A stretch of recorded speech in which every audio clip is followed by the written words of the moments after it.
estrelas do mar, a terra azul da cor de seu vestido. Eu nasci no bairro de Santa Efigênia, 31 de janeiro de 1946, se não me engano estava de noite, 9 horas da noite, e passei minha infância primeiro morando no fundo da casa dos meus avós paternos, vovô Borges, pai do meu pai. Morei, era na rua Ceará. Meu avô, ele era um homem muito caridoso, benemérito. Ele era espírita e também, assim, tipo curador. Ele era farmacêutico, ele fazia remédios homeopáticos e distribuía de graça para as pessoas pobres ali da região do Perrela, da onde que é hoje a Avenida dos Andradas, etc. Ele morava na rua Ceará, perto da Santa Casa. Passei minha primeira infância ali. Fui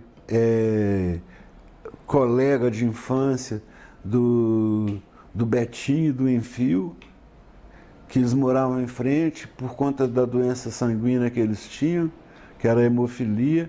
A mãe deles não deixava eles atravessarem a rua para brincar com a gente, mas eu e Marilton, meu irmão mais velho, atravessávamos a rua para brincar com eles, de carrinho, mas sempre que a mãe deles via eles brincando com outros meninos, ela já ficava preocupada e por perto, porque sabia que eles não podiam sangrar, né? Nessa época, meu pai, ele estava saindo do exercício militar, ele tentou a vida militar por conta do meu avô, que era major da Polícia Militar, mas ele não se deu muito bem com o regime militar, ele era muito rebelde.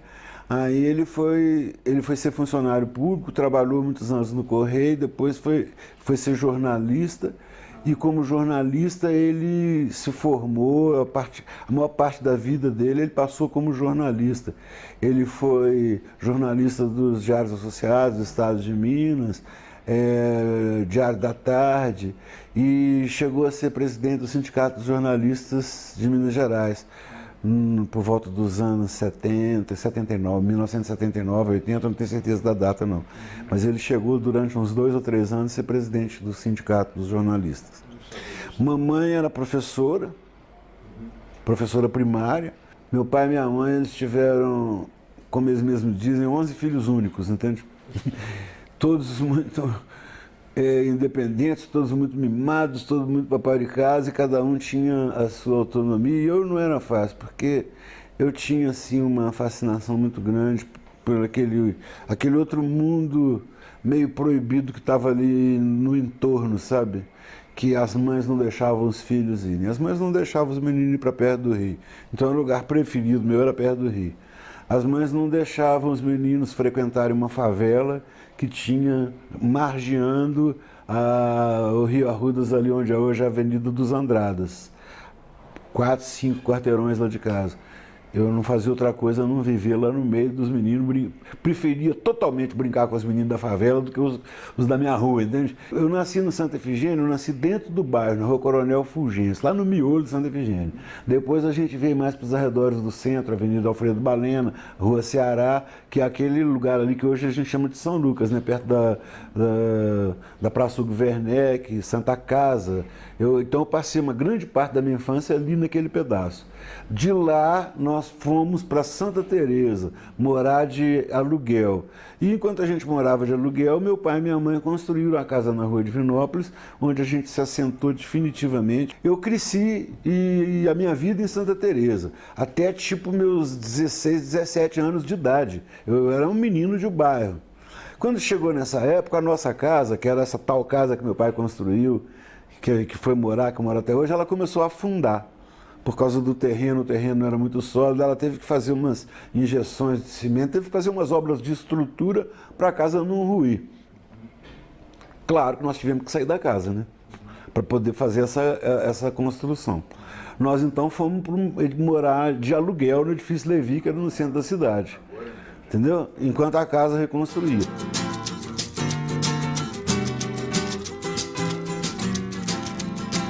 A rua Divinópolis, ela ficava já bem no fim do bairro Santa Teresa. Tinha mais 4 quarteirões e na rua Silvianópolis era a última rua do bairro. A próxima rua não existia porque já era do outro lado do Rio Arrudas. O Rio Arrudas ele não era canalizado, não era urbanizado, não tinha Avenida dos Andradas. A Avenida dos Andradas terminava lá na Avenida do Contorno, lá na Floresta. Ali terminava a Avenida dos Andradas, o resto era aquela buraqueira. Não tinha nada, não tinha caminho, não tinha nada. Tinha ruazinhas, trilhas e uma favela enorme que dominava aquela região ali. Uma favela enorme. E aí era onde eu frequentava, né? Tinha um Paulinho, super amigo meu. E lá na favela rolava tudo, né? Prostituição, assim, de baixíssimo nível, essas coisas, né? E era um ambiente a ser evitado, segundo as mães, né? Mas era... assustava, eu já estava lá, entende? Quando me distraía, eu já estava lá. E outro lugar que eu gostava muito de frequentar era o Campo do Minas. O Campo do Minas, ele era às margens do Rio Arrudas. E o Rio Arrudas já era muito poluído, embora não tenha proporcional ao tempo, né? Isso era nos anos de 1955, 56, quer dizer, ele já era poluído, mas não era como é hoje, né? Não era um esgoto a céu aberto. Ele era um rio que sabia que era poluído. Falou, não brinca no Rio Arrudas, não entra no Rio Arrudas. Mas era a mesma coisa que falar, pula no Rio Arrudas. Nada. Eu atravessava o Rio Arrudas nadando de um lado para o outro, numa margem, saía lá em Santa Efigênia de novo. Eu era muito moleque, subia lá para aqueles morros todos, entendia para os bairros mais longínquos, saudade. Meus pais me achavam doente, entende? Assim, eu fui fazer um exame de rotina, uma coisa, e aí deu uma anomalia lá, cardíaca. Aí me fizeram uma bateria de eletrocardiogramas, etc, etc, e sempre acusando esse problema, que era um bloqueio do feixe direito, do ramo, de não sei o quê. Uma coisa, ou seja, eu tinha uma coisa chamada bloqueio dentro do coração. Esse bloqueio, ele era invariavelmente, pela medicina da época, relacionado à doença de Chagas. Ou seja, uma doença que não tinha cura, como até hoje não tem ainda, né? Nego tem doença de Chagas, vai acabar morrendo disso, né? Pode durar muitos anos, mas morre disso. O coração incha, não sei o quê, aquelas histórias. Quando eles, então, localizaram esse bloqueio como sendo originário de doença de Chagas, aí eu passei uma infância como chagásico, que não podia ter pecha, pior, né? Para um menino, né? Ainda mais um condenado, né? Então eu passei a minha primeira infância assim, meio condenado. E fazendo bateladas de exames, etc. Lá pelos meus 12 para 13 anos, ou um pouco mais, 14 para 15, a medicina já tinha evoluído um tanto e começaram a achar nos anais da medicina milhares de casos ao longo do mundo desse bloqueio que não tinham necessariamente a ver com doença de Chagas. Eu virei assim, tipo um cobaia da medicina. Eles foram me estudando ao longo do meu crescimento. Então, periodicamente, quer dizer, de 3 em 3 meses eu estava no médico para fazer exame, entende? Uma coisa muito chata, principalmente para um jovem, entende? Chata demais. Talvez isso me tenha afastado bastante dos esportes que eu gostava muito, mas eu sempre praticava com medo de cair duro, entende? Então nunca dei todo o meu fôlego, nunca fui muito de me esforçar por isso também. Aí acabei entrando mais para essa coisa mais da cabeça, das ideias, de leitura, de poesia, de escrever, de viajar num mundo imaginário. E foi como se fosse uma válvula de escape para essa coisa de eu não poder ter as atividades físicas que os jovens da minha idade, os meninos da minha idade, estavam tendo, né? Nessa época eu estudava na escola paroquial de Santa Teresa, eu era menino tipo de grupo ainda, entende? Depois eu fui fazer o ginásio no Tristão de Ataíde, quando nós fomos para o edifício Levi, aí eu fui estudar no colégio estadual.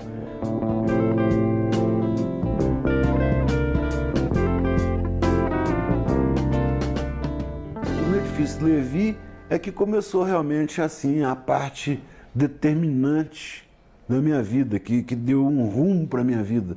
Foi essa nossa mudança para o Edifício Levi.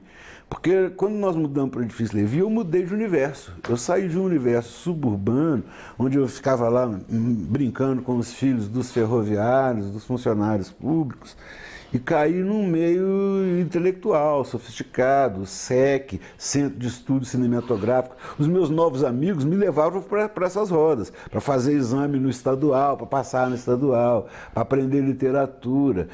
Começaram a me dar poesia de presente, livros de presente. Ou seja, eu mudei totalmente de ambiente quando eu fui para o Edifício Levi. No Estadual Central eu conheci uma turma maravilhosa. Eu conheci não só a turma ligada à música também, né, como Fernando Brant, Nelson Ângelo, Valdemir Diniz, uma turma muito legal, como também conheci a turma ligada à política, né?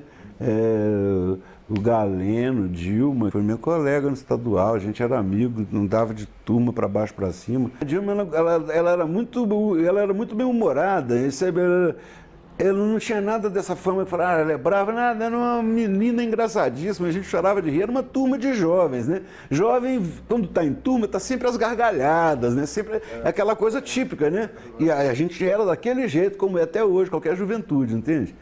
E ela era muito engraçada, ela dava apelidos muito interessantes para as pessoas, entende? O Ricardo Gomes Leite, ela só chamava o Ricardo de Gomes Milk, ô Gomes Milk!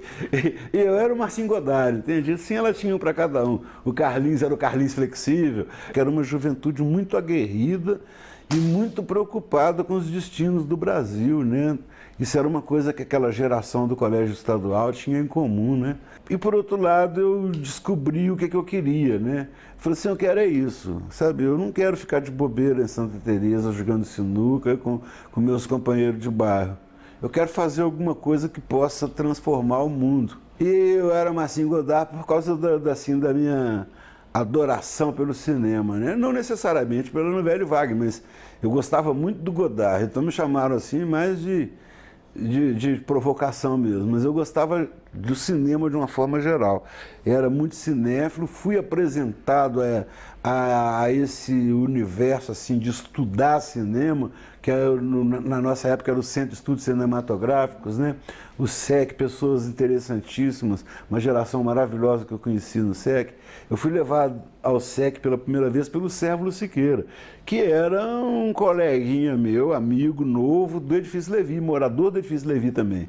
Mas ele era sobrinho do Ciro Siqueira, crítico de cinema, e já gostava de cinema de uma forma mais profunda, querendo não só ser um apreciador de cinema, mas um cineasta, um fazedor de filmes.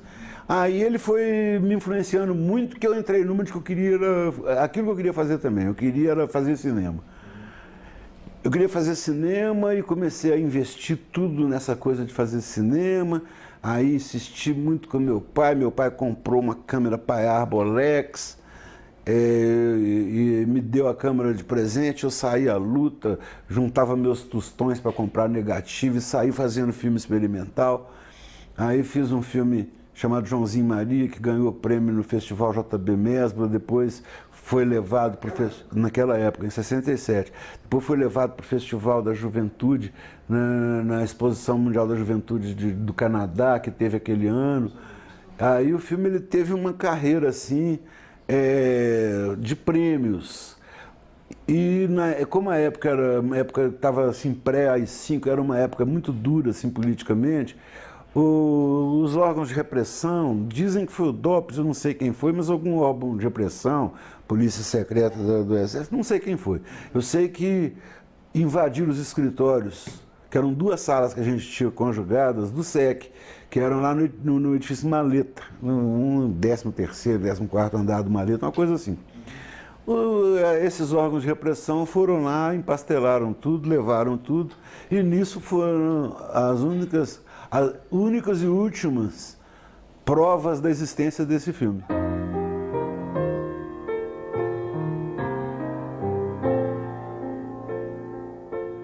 Era uma turma de jovens, ficava todo mundo lá parado de bobeira às noites no Edifício Levi. Quando eu cheguei lá, já fui me apresentando a todos, entende? Era o Marco Antônio, era o Carlinhos, era o Cássio James, era o Roberto, era fulano de tal, Bequinho e o Danilo, que o Danilo, por acaso, era primo do Wagner Tiso, entende? Então foi através do Danilo que cheguei no Wagner. O Danilo, aí o Wagner, o Bituca tinha ido morar junto com o Wagner numa pensão no quarto andar que tinha no Edifício Levi. Então o Edifício Levi foi um epicentro da minha vida, porque foi no Edifício Levi que mudou a minha vida, que eu fui mexer com cinema, com música, fiquei conhecendo o Milton, fiquei conhecendo o Wagner, ou seja, que era o embrião do Clube da Esquina, né, que foi a coisa mais importante na qual eu me envolvi, né? Então, tudo começou ali no Edifício Levi mesmo, a transformação da minha vida. É como se tudo ali eu estivesse fazendo um rito de passagem, saindo da molecagem de bairro para me transformar num homem preocupado com o Brasil, preocupado com o fazer, preocupado com os destinos dos meus semelhantes, imbuído de concepções políticas que eu não tinha, instruído por livros que eu jamais saberia que existiam se eu estivesse ainda em Santa Teresa com meus colegas de bairro jogando sinuca, tá entendendo? Então aí eu comecei a conhecer um monte de coisa, não só poesia, mas comecei a conhecer literatura, comecei a conhecer política, tudo através dos livros, entende? Aí fui ler Marx, fui ler Engels, fui ler os filósofos, Hegel, Nietzsche. Aí eu fui me dando um lustre, um brilho, um interesse por aquilo que eu ia aprendendo, que nunca mais perdi.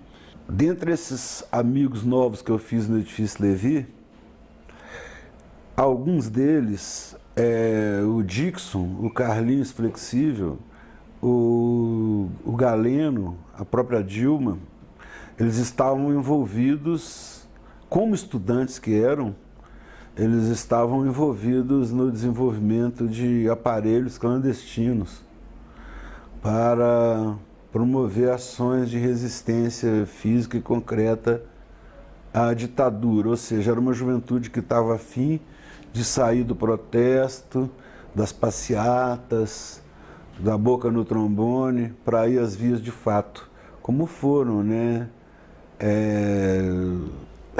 Retalhando, ou seja, com todos os princípios revolucionários que eles seguiam na época, né?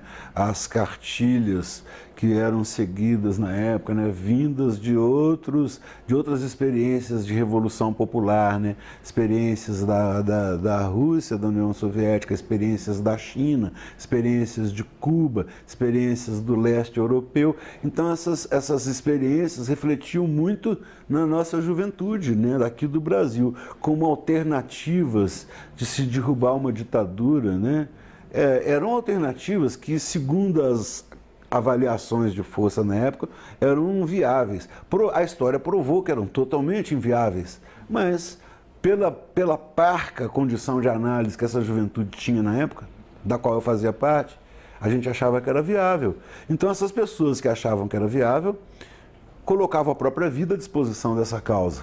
E colocavam assim de uma forma corajosa e altruísta, porque não tinha ninguém pensando no seu sucesso pessoal. Todo mundo estava pensando numa revolução popular coletiva. Então era diferente, a mentalidade era coletivista. Era uma coisa que tinha sido impregnada naquela juventude politizada da nossa época, essa mentalidade coletivista, como sendo a vanguarda, como sendo a coisa mais avançada que se poderia desejar para a humanidade. Tudo bem, poderia ser um pensamento ingênuo? Tinha más informações a respeito dos desdobramentos reais daquelas ações? Tínhamos. Mas eu defendo o caráter heróico e altruísta daquelas iniciativas, porque era isso que nos movia. Pessoas mais corajosas, entre aspas, do que eu, foram da nossa geração. Eu fui levado a uma primeira experiência, a uma primeira reunião. Fiquei entusiasmado, etc.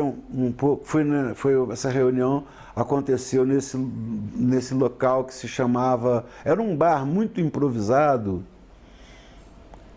chamado Bucheco. Ele ficava ali na Rua Guajajara, esquina com a avenida na Rua da Bahia, perto da Escola de Direito. Ele ficava ali naqueles pedacinhos ali. E ele era na sobreloja do edifício da esquina, se não me engano era o Capri, e ele não tinha estrutura de bar, ele tinha um balcão e uns caixotes no chão assim, que as pessoas sentavam, improvisavam, e os retratos de Che Guevara, de Ho Chi Minh, não sei o que, na parede, entende? Então a gente já via bem o que era o bar, né? Tive a primeira reunião, depois tivemos umas outras reuniões, inclusive na casa da Dilma, e aí eu fiquei sabendo que essa instituição, que essa organização que estava sendo assim, tipo, fundada ali naqueles primeiros momentos, eu estava sendo testemunha histórica disso, né? Era a POLOP, era a Política Operária, que era basicamente uma reunião de antigos comunistas do Partidão, senhores mais já entrados na idade, com a juventude estudantil. Operário mesmo era difícil, entende?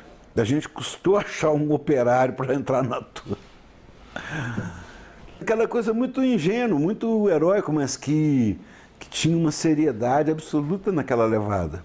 E as pessoas foram para a clandestinidade. Esses meus amigos, que eram amigos da minha convivência cotidiana, desapareceram da nossa convivência e passei a vê-los apenas como cartazes nos aeroportos, nas rodoviárias, como procurados. Procura-se. Aí eu via lá, eu falei, mas esse é o Galeno. Procura-se, mas essa é a Dilma. O medo foi um ingrediente muito importante também, né, na minha opção por não ir. O medo era de envolver, o resto da minha família, meus pais, meus 10 irmãos, eu falei, o que vai ser deles? E se eles começarem a catar um por um para poder chegar em mim, você está entendendo? Eu comecei a pesar isso. Falei assim, eu não consegui me libertar do cordão umbilical básico, que era meu eixo familiar. Eu, como não consegui libertar-me da minha família, eu não consegui ingressar na vida revolucionária. Foi só por isso.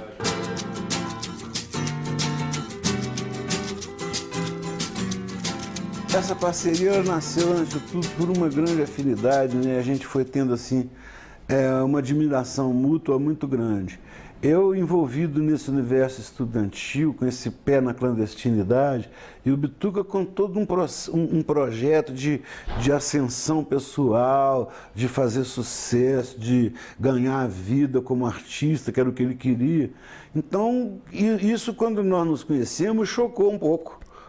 Teve um primeiro choque, entende? Eu, assim, achando o Bituca naquelas pretensões dele muito alienado, muito personalista, e ele me achando muito porra louca, sabe? Então teve esse aspecto, assim, mas, por outro lado, a gente ganhou um grande fascínio um pelo universo do outro. O Bituca ficou louco para saber que universo era aquele, que papo era aquele de estudantes se reunindo, e revolução, e resistência armada, e não sei o que. O Bituca ficou louco para saber daquilo. E, ao mesmo tempo, eu fiquei cada vez mais encantado com o universo pessoal que o Bituca ia me colocando, as experiências dele de preconceito racial sofridas em Três Pontas, de onde ele tinha vindo, as experiências maravilhosas que ele tinha tido com amigos maravilhosos que sustentaram, assim, a psique dele, os pais adotivos dele, os amigos preciosos que ele tinha em Três Pontas. Isso tudo foi me fascinando. Então aí culminou mesmo a nossa amizade o dia que o Bituca falou assim, não, você tem que conhecer essas pessoas, não podemos ficar só falando nelas mais. Eu conheço o seu ambiente inteiro, porque o Bituca não saía lá de casa, né? E você não conhece o meu, você tem que ir no meu ambiente. Aí pegou e nós fomos, um fim de semana, nós pegamos o ônibus e entramos e fomos para Três Pontas. Eu me encantei com aquele mundo também, que eu senti que o Bituca tinha uma ambiência, ele tinha um forro, um chão para ele subir maravilhoso, que era aquela família dele, aqueles amigos, aquela cidade encantadora que era Três Pontas.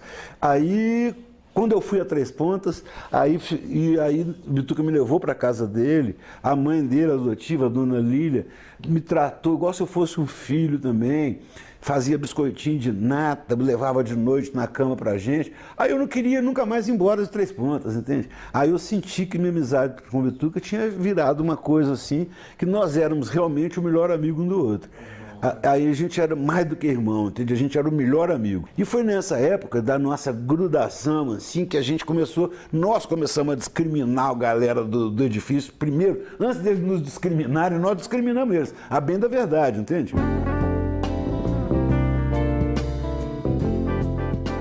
A minha avó tocava clarineta, então tinha música dentro de casa, assim, por tabela. A minha mãe era professora de canto orfeônico. O meu tio, por parte de pai, Salvador Vilas, era maestro da Polícia Militar, da banda da Polícia Militar. Então essas influências chegaram assim lá em casa muito por tabela, ou seja, o ambiente que se respirava lá em casa era um ambiente mais da palavra, né? Uma mamãe professora, né? Então tinha aquela coisa de lecionar. Meu pai, ele era copydesk de jornal na época, né? Então imagina, ele não deixava um filho escrever errado, entende? Ficava copydeskando tudo, não sei o quê. Então esse ambiente assim literário a gente viveu muito forte dentro de casa de cara, mais do que o musical. O ambiente musical mesmo, assim, tinha essas influências, né? O meu tio João tocava violão, e meus dois tios, irmãos da mamãe, eles iam lá para casa, eles eram jovens, iam lá para casa invariavelmente fazer sessão de música, sarau. Tocava violão, um tocava violão, o outro cantava, aí passava o violão para o outro, um cantava, entende? Eram os dois irmãos, tio João e tio Luiz, super musicais todos dois. Então a influência da música já ia permeando, mas isso não estava levando ainda ninguém para a vida profissional, não. O Marilton ficou conhecendo o Ivan e o Tãozinho. O Tãozinho tocava cavaquinho, tocava muito bem, eles ficavam lá e o Tãozinho começou a ensinar a Marilton as notas básicas do cavaquinho. Marilton, no primeiro Natal que teve, depois que conheceu o Tãozinho, já pediu um cavaquinho de presente de Natal, já ganhou um cavaquinho, ele já começou a dar as primeiras notinhas. E ao mesmo tempo estava rolando a coisa do rock, né? Estava assim o fenômeno Elvis Presley no auge. Então todos os garotos, eu não, porque eu era muito menino ainda e achava aquilo tudo muito ridículo, mas o Marilton estava no auge dos 12, 13 anos de idade, tudo que ele queria ser era um Elvis Presleyzinho, entende? Então usava aquele tupete, não sei o quê, e não só ele, como todos os meninos do bar. E eles tinham uma coisa famigerada que se chamava dublagem, entende? Eles tinham um conjunto de dublagem, cara, que era uma das coisas mais ridículas que pode existir na face da Terra. Né? Playback mesmo. Playback, botava o playback e ficava lá.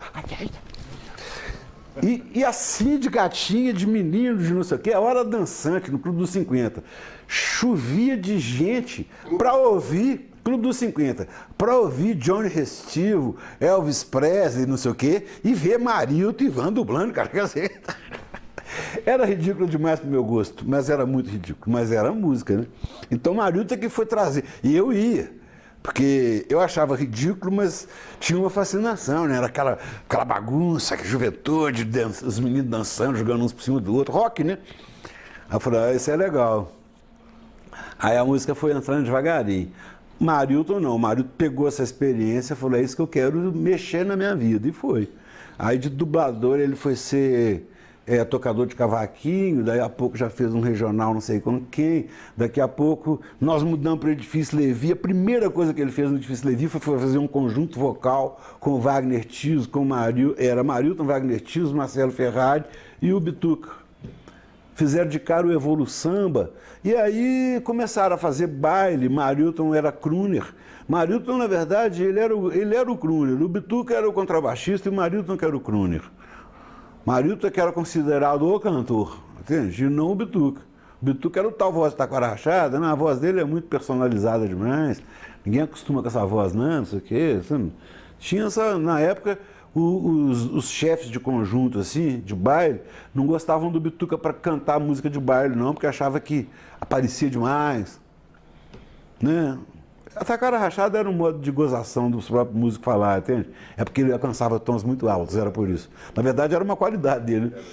Mas como como crooner, os caras gostavam mais assim, tava muito naquela época mesmo ali de Tito Má, de Johnny Alf, então João Gilberto, então os caras, e Marilton tinha bem esse tom aveludado, baixinho, né, como é que chama aquele outro que eu esqueci, poxa, Dick Farney, né, sempre escrevi. Desde os meus 9, 10 anos de idade, só que eu demonstrava isso na escola, né? As famosas composições, redações. Demonstrava, sempre tirava nota máxima, não sei o quê. Mas comecei a ter uma produção secreta, que eu escrevia meus contos, minhas considerações, meus ensaios, minhas ideias malucas, meus rascunhos, meus rabiscos, meus fragmentos de ideia, meus versos sem pé, sem cabeça. Eu ia pegando aquela papelada toda, escrevia às vezes num guardanapozinho de limpar a boca. Escrevia um treco lá e jogava dentro da mala velha. Isso, a mala. Aí ia jogando, e a mala foi crescendo, né? 2, 3 anos, da mala só enchendo de conteúdo. Um bela tarde, eu chegando do colégio Anchieta, encontrei meu pai mexendo na mala. Eu quase morri de vergonha, né? Como se eu tivesse sido pego nu, né? Eu fiquei com muita vergonha, mas aí meu pai me falou uma coisa que eu guardo isso até hoje também. Ele falou assim, meu filho, eu estou aqui, se desculpa aqui a minha indiscrição, mas eu estou muito impressionado com você, porque você está começando por onde eu jamais chegarei. E ele era o meu mestre, né, de escrita, né, ele era o grande jornalista da família. Quando ele me falou isso, não podia ter tido estímulo maior, né? Falei, vou honrar isso que ele falou. E aí eu passei a mostrar para ele, não escondi mais nada, entende? Ele era o primeiro a ver. Daí em diante ele era o primeiro a ver tudo que eu escrevi. E aí ele me ajudava. Não, é que essa concordância não está boa, não sei o quê, não sei o quê. Então foi assim. Foi muito importante esse momento na minha vida, onde meu pai descobriu meus escritos. A partir desse momento eles deixaram de ser secretos e eu deixei de ser um escritor secreto também, né?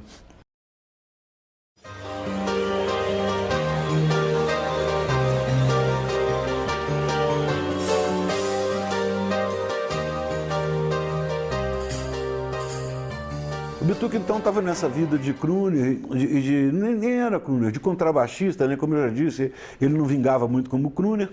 Então ele tocava numa boate chamada Birimbau, onde ele tocava contrabaixo. Tinha um trio que atuava lá na noite, né? Que era o Birimbau Trio, que era o trio que tocava na noite. Era o Elvis Vilela, não, era Wagner Tiso, Paulinho Braga e o Bituca, no contrabaixo. Eles ficavam lá, aquele negócio, tocando o repertório dos outros. Invariavelmente, o Bituca dava um jeito, mesmo com os dedos sangrando, que ele não era um contrabaixista, ele dava jeito de toda a música dele introduzir um solo de contrabaixo. E nesse solo de contrabaixo, ele fazia melodias intrincadíssimas, diferentíssimas da música que estava executando, que tinha uma personalidade, uma característica que já parecia com as coisas que ele viria a fazer, sabe? Aí eu fiquei só reparando aquilo, né? Entra uma noite eu reparo aquilo, entra a noite eu reparo aquilo. Um mês, 2 meses, só ouvindo aquele treco, eu falei, alguma coisa está errada. E o Bituca cada vez mais para baixo, cada vez mais triste e mais insatisfeito. Querendo ir fazer na dúvida, entende? Porque o pai dele, o seuzinho, estava falando com ele, olha, não dá para viver só de música. Você tem que ter uma carreira acadêmica. Ele ia fazer as provas para a faculdade de economia. Aí ele ia ser economista, já estava com emprego garantido em Furnas, já trabalhava no escritório de Furnas como escriturário. E ele muito dividido, ele sentindo que aquela coisa de música dele não ia para frente, era ficar ali tocando no berimbau, no maleta, até quando, não aparecia. E pelo contrário, o tempo só fechando, né? A ditadura ficando cada vez mais brava, fechando cada vez mais as oportunidades. Então, um mundo muito sombrio que a juventude começou a viver, né? A perspectiva era aquela que eu estava querendo me enfiar nela, né? Que era da clandestinidade, provavelmente do assassinato, da tortura e da morte, né? Então, aquilo tudo estava muito sombrio na cabeça do Bituca, sabe, naquela época.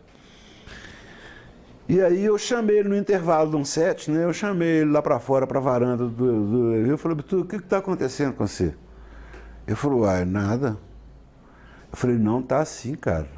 Eu sou seu melhor amigo, não esquece disso não. Eu te conheço. Você está muito esquisito.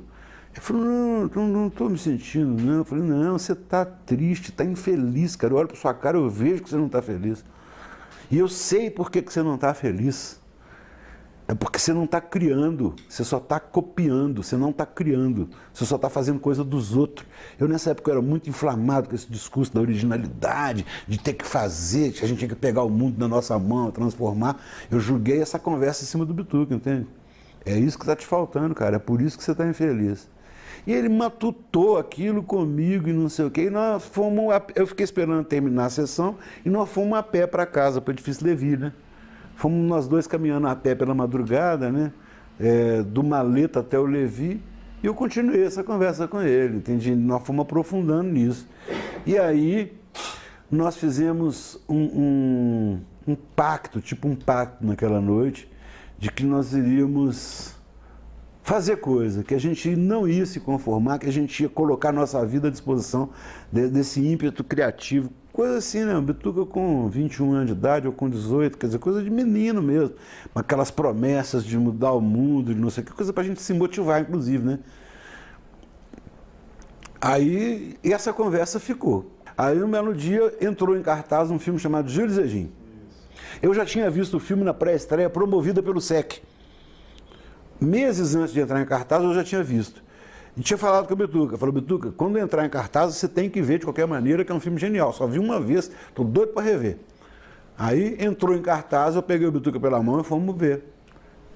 E aí não deu outra. Nós vimos a primeira sessão, vimos a segunda, vimos a terceira e vimos a quarta. Ou seja, a gente ficou dentro do cinema, entramos dentro do cinema de tarde, que era a sessão das 2, saímos, era quase meia-noite do cinema. Vimos o filme até decorar o filme, né? Aí, quando o Bituca saiu, falou assim, é hoje. Eu falei, é hoje o quê? Ele falou assim, é hoje que nós vamos começar a compor. Eu falei, é mesmo, Bituca? Ele falou assim, vamos para sua casa, eu pego o violão e você pega um lápis e um caderno. Dito e feito, nós fomos lá para casa, nos trancafiamos no nosso quarto. Fomos para o quarto, na verdade, lembro até hoje, nós fomos para o quarto da empregada, que era o quarto que estava vazio na época, o quarto do fundo. Nós fomos para o quartinho do fundo, trancafiamos lá, tinha uma cama lá.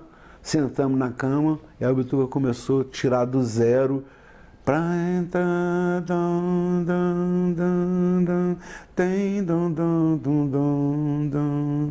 as coisas mais lindas, né? Que quando ele mostrou isso nos Estados Unidos, os caras quiseram voar no pescoço dele quando ele falou que foi a primeira coisa que ele tinha composto na vida. Paz do Amor que Vem, Gira, Girou e Crença. Foram umas 3 feitas numa noite só. Ele sempre foi um cara da música, né? Desde menino. Do mesmo jeito que eu estava lá escrevendo escondido, o Bituca estava lá tocando a sanfoninha dele, soprando a gaitinha, quer dizer, ele já tinha o dom dele desde menino também. A primeira coisa que a gente sacou é o seguinte, é a coisa mais diferente em termos de música que já foi feita. Não tem ninguém fazendo isso. Isso aqui não é samba, não é rock, não é bolero, não é tango, não é nada. Isso é uma música com a nossa cara. E foi a primeira coisa que a gente sacou, que foi o LP que ele gravou logo depois do Travessia. Então nós fizemos logo de cara umas 20 músicas. Aí ele conheceu o Fernando Brant, via o Sérvulo Siqueira, via o Luiz Fernando, que eram nossos amigos do Estadual, o Fernando também era do Estadual. O Bituca só tinha música comigo. A primeira música que ele fez com o Fernando foi Travessia. Foi a primeira música que ele fez com o Fernando. Porque o Fernando chegou na turma, o Bituca tinha acabado de compor uma música e ele fazia muita letra também. Mas aí o Bituca falou assim, essa música é diferente, essa eu não estou sentindo que seja nem para eu fazer letra, nem para você fazer letra. Aí eu falei, ó, beleza, a música é sua, cara, a gente já tinha tantas, né? Aí ele falou, vou dar essa música pro Fernando. E deu a música pro Fernando, e o Fernando apresentou a letra de Travessia, que começou genialmente, né? Então era eu e o Bituca, aí passamos a ser eu, Bituca, Fernando e Leise. Porque o Bituca chegou com o Fernando chegou com a Leise, que era a companheira inseparável dele. Eu era o inseparável do Bituca. Nós juntamos o Fernando na nossa turma, aí virou, de uma dupla virou um quarteto. Mas era um quarteto mesmo infernal.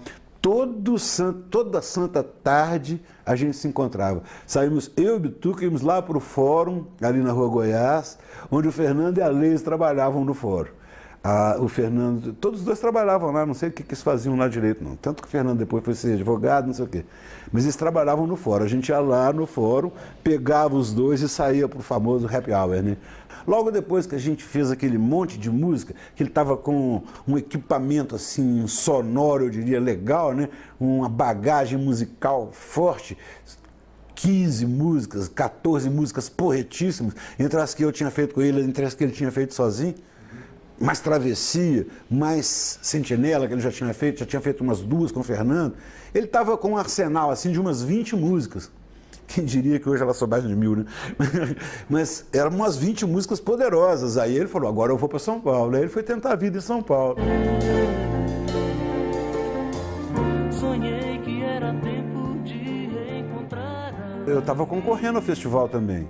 Só que eu não ganhei, entende? Eu estava concorrendo com a música Toninho Horta. Eu e o Toninho Horta estávamos concorrendo. Nós chegamos até a semifinal. Não fomos para a final, né? Mas nós ficamos. O concurso era grande, né? Muitas músicas. Então nós ficamos ali para a final. Agora, como concorrentes também, a gente era credenciado. Então a gente circulava livremente, exatamente como os que foram premiados circulavam. Todos os concorrentes tinham o mesmo crachá. Então, na hora da premiação, eu e o Gonzaguinha, que era concorrente também, estava com o mesmo crachá igual ao meu, igual ao do Milton, igual ao do Fernando Brant. Só que o Fernando Brant e o Milton subiram para o palco, porque eles foram ser premiados.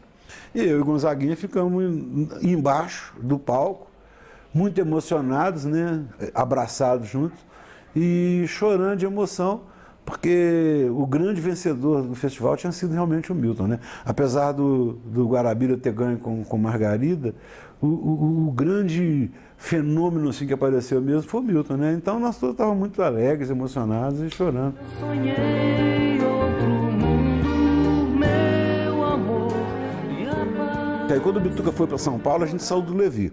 Antes de voltar para Santa Teresa, nós fomos pro edifício Capri, que era o mesmo edifício onde tinha o Bucheco, né? Eu ia fazer ciências sociais, ia fazer sociologia. Eu tranquei a matrícula no 2º ano e nunca mais voltei até ser jubilado.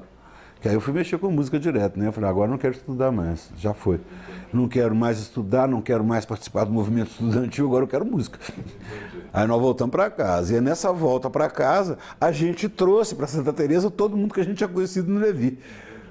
Beto Guedes, Toninho Horta, Bituca, Wagner, todo mundo que a gente tinha conhecido no Levi. O Clube da Esquina, na verdade, é uma alegoria, né? Ele começa como uma alegoria, termina como uma alegoria e jamais passará de uma alegoria. É uma esquina pura e simples, é a esquina da Rua Paraisópolis com a Rua Divinópolis, em Santa Teresa, onde os meninos do bairro, o Lô, meu irmão, tinha 10, 11, 12 anos de idade, mais os amiguinhos deles da mesma geração, entre 12 e 15 anos de idade, ficavam lá, se reuniam depois, cada um que chegava da sua escola, um estudava no IMAC, outro estudava não sei onde, outro estudava aqui e acolá, chegavam da escola, eles se reuniam na esquina, como qualquer menino de bairro, como os meninos do edifício Levi se reuniam na portaria do edifício Levi, os meninos de Santa Teresa se reuniam na esquina, para ver o que iam fazer. Ah, vamos jogar bente altas. Não, vamos subir a serra de não sei o quê. Não, vamos ficar de bobeira aqui. E eles próprios chamavam aquele local de encontro de clube. E a coisa começou a ganhar um caráter assim de ligar mais a galera da música mesmo, quando o Bituca passou a frequentar a nossa casa, né, lá em Santa Teresa, né?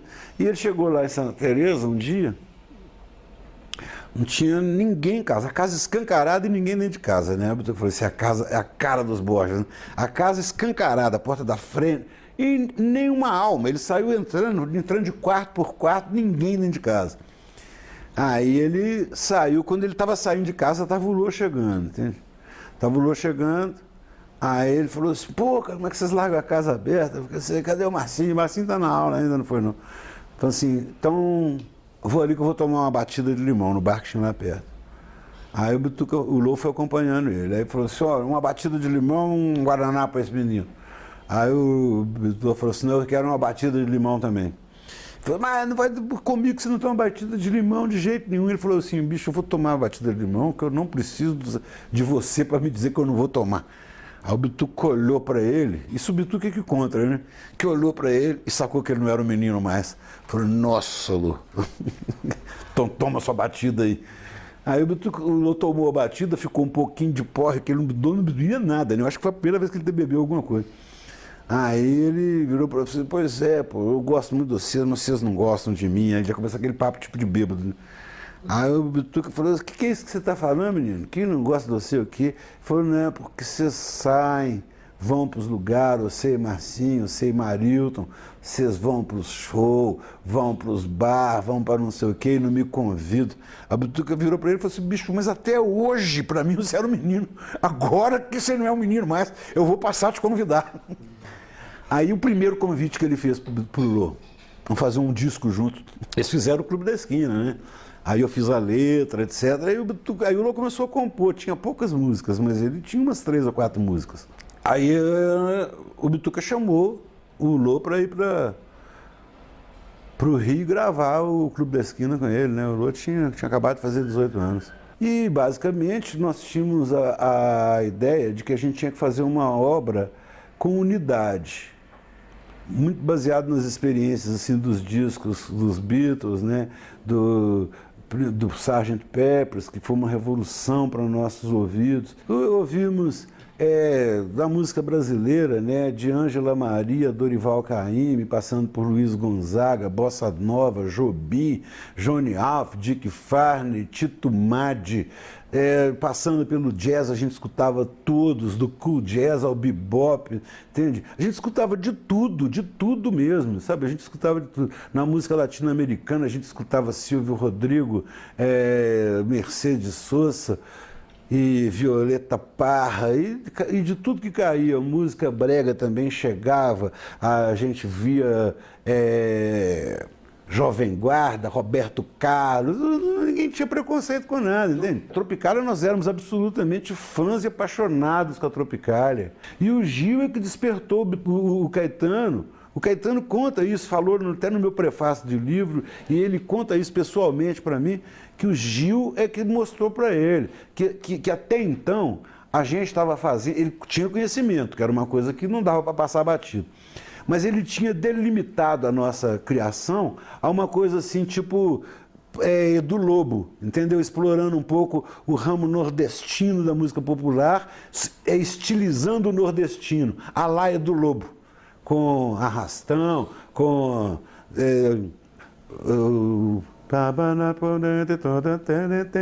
podre na raiz, né? E moda de viola, aquelas coisas. Então, o Caetano circunscrevia a gente àquele tipo de influência. Depois é que o Gil falou, cara, vocês têm que prestar mais atenção, Caetano, olha o que esses caras estão fazendo.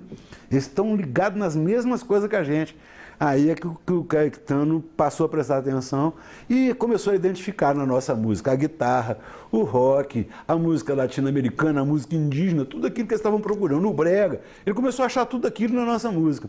Aí ficamos amigos eternos, nós somos amigos até hoje. No ambiente fonográfico, eu tive a oportunidade de conhecer o Milton Miranda, que era um cavalheiro, ele era o diretor artístico da EMI Odeon, que foi quem gravou os 2 discos Clube da Esquina, né?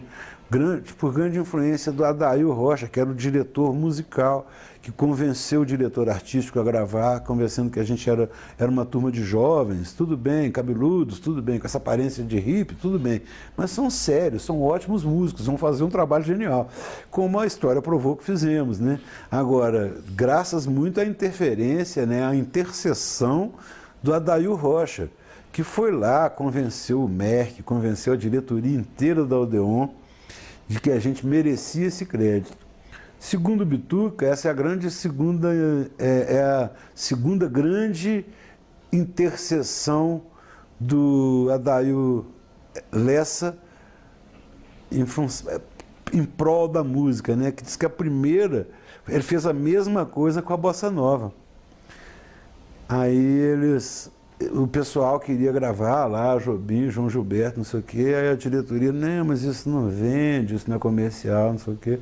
Aí o Adail falou assim, não, deixa comigo, a responsabilidade minha.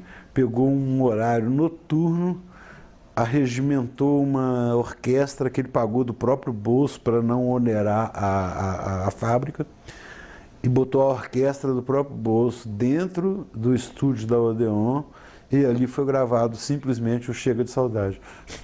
Um dos discos mais históricos da humanidade, né? Era aquela história. Ou para você fazer sucesso, ou você tem que ir para o Rio ou para São Paulo. Nós fomos os primeiros que ficamos e mesmo assim tivemos de ir. Eu tive que morar muitos anos no Rio para poder abrir as portas da Odeon. O Bituca teve que morar anos em São Paulo, na boca do lixo, comendo pão que o diabo amassou para poder abrir as portas através de Agostinho dos Santos, Elis Regina, etc. A gente é que sabe a peia que levou nesse caminho, entende? Na época que o Bituca foi para o Rio, eu fui também, né? Eu morei no Rio... Eu morei no Rio 2 vezes, eu morei de 68 a 70, em 70 eu voltei para Belo Horizonte, quando foi 79 eu morei de 79 a 85.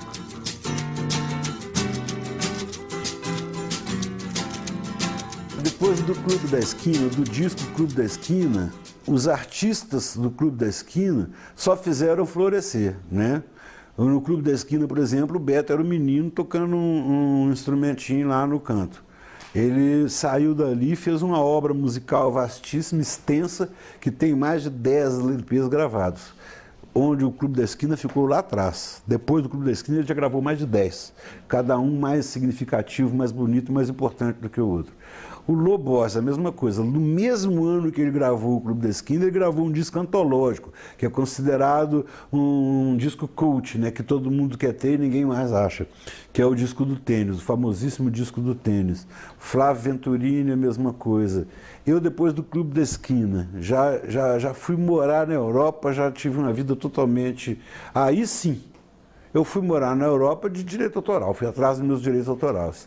Agora, depois que eu voltei, comprei um sítio em Mauá, a ideia é aquela, falei assim, cansei de tudo, vou morar um pouco no meio da roça, e fiquei lá quieto na roça um tempo, fiquei lá tipo 6 a 7 anos na roça. Aí naquele tempo da roça eu escrevi 2 livros.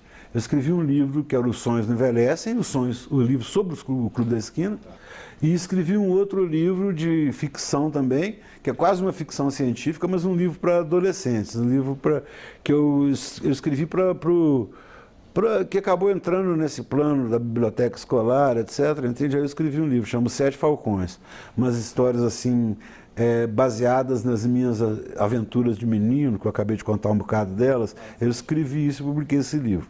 Então, vou falar dos parceiros, nem que eu gosto mais, que eu gosto menos também, que eu gosto igualmente de todos. Então, Milton Nascimento, Lô Borges, Tavinho Moura, Beto Guedes, Wagner Tiso, o Boca Livre, Zé Renato, Davi Tigel, do Boca Livre, Luiz Gama, pianista paulista, Natan Marques, Flávio Henrique, Rodrigo Borges. Eu estou começando agora uma parceria nova com o Bernardo Puller, do coletivo da Serra do Espinhaço. Começando uma parceria com ele. Estou começando uma parceria com o Felipe Serquis, que é um compositor fluminense, ligado à turma de engenharia, que agora, depois de velho, descobriu que era músico. Estou fazendo parceria com ele também. Então, são novas parcerias que estão aparecendo por aí. Com o Rodrigo Borges, meu sobrinho, novas parcerias. Com o Robertinho Brant, sobrinho do Fernando Brant, novas parcerias. Com Chico Lessa, uma parceria já durável de muitos anos. Com Flávio Henrique, já uma parceria que já não é tão nova assim, que já tem uns 10 anos desde que eu fiz a primeira música com ele.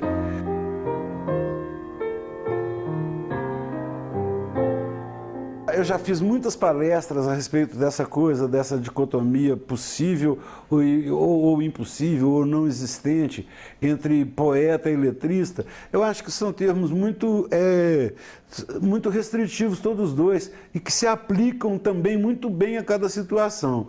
Porque, na verdade, quando você chama o cara de letrista, é o poeta que está fazendo letra de música. Não está diminuindo a qualidade dele de poeta, está especificando que tipo de poesia que ele está fazendo. Ele está fazendo uma poesia dirigida para a letra. Eu sou poeta e sou letrista. Os meus poemas que são para ser musicados, eles são feitos de um jeito. Normalmente, mesmo quando eles são feitos para serem musicados a posteriori, e não eu colocando palavras dentro de uma melodia previamente existente, mesmo quando eu sei que eu estou escrevendo uma letra de música, um poema para ser musicado, o meu comportamento ali já é diferente. Porque eu sei que um poema, para ele ser lindo, ele não precisa absolutamente de métrica e de rima. Não precisa disso, ele pode ser concreto, ele pode ser completamente abstrato, ele pode ser um monte de palavras soltas, ele não precisa de nenhum amparo, de nenhuma escora para ele ser um poema lindo como poema. O poema que eu vou colocar na letra, que vai ser musicado, ele precisa de algumas escoras. Ele tem que necessariamente ter algumas escoras. Ele tem que ter uma métrica para começar, para o começo de conversa. Ele tem que ter uma preocupação com a prosódia. Se você vai escrever uma coisa que não pode virar cacofonia ao ser falada. Esse problema, quando você está escrevendo, não tem cacofonia na palavra muda. Né? Agora, quando você vai falar, a cacofonia aparece. Então, você tem que ter essa preocupação que você não teria no poema livre. Você tem que ter alguma coisa que leve o compositor a ritmar naquele momento que você quer. E esse recurso é a rima. Porque se você rima duas palavras, não tem como ele fugir da rima. Ele vai ter que acentuar as duas no lugar certo. Então, são influências que você exerce já sobre a música que virá. Então, são atividades que, apesar da atividade criativa ser a mesma, que é o poema, a técnica é diferente. Eu preciso de algumas limitações, de algumas balizas quando eu estou fazendo letra de música. Quando eu estou fazendo a letra em cima da melodia, o balizamento já vem natural. A melodia é a extensão da minha métrica. Então eu já não tenho como fugir daquilo. Se o cara falou assim, papapa, não adianta eu falar papapara, papara, papa. Não é, porque na melodia só vai cair pam, pam, pam. Então só vai cair um trissílabo, não tem como eu fugir disso. Né? Ou um trissílabo, ou um monossílabo com um dissílabo, não importa. Mas que tem que ter 3 batidas, tem. Na verdade, eu tenho 3 livros de poemas já prontos. Um chama 50 canções sem música. Porque esses foram feitos dentro da técnica de letra de música. Sabe? Qualquer um daqueles ali pode ser musicado na hora que não vai ter falha, entende? Que eu escrevi. Não tem música não, mas eu escrevi como se fosse letras. 50. Tenho agora um que chama, uma homenagem ao Milor, que o Milor que tinha uma coisa chamada Poemeu, né? Aí eu estou escrevendo um Poemeu, que são, por enquanto, está com 27 poemas soltos. Eu tenho um outro livro de poema pronto também, chamado 10 Encantos.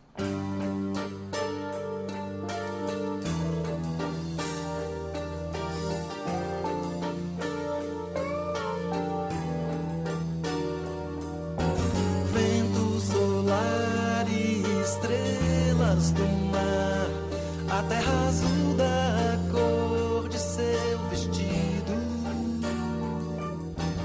vento solar e estrelas do mar.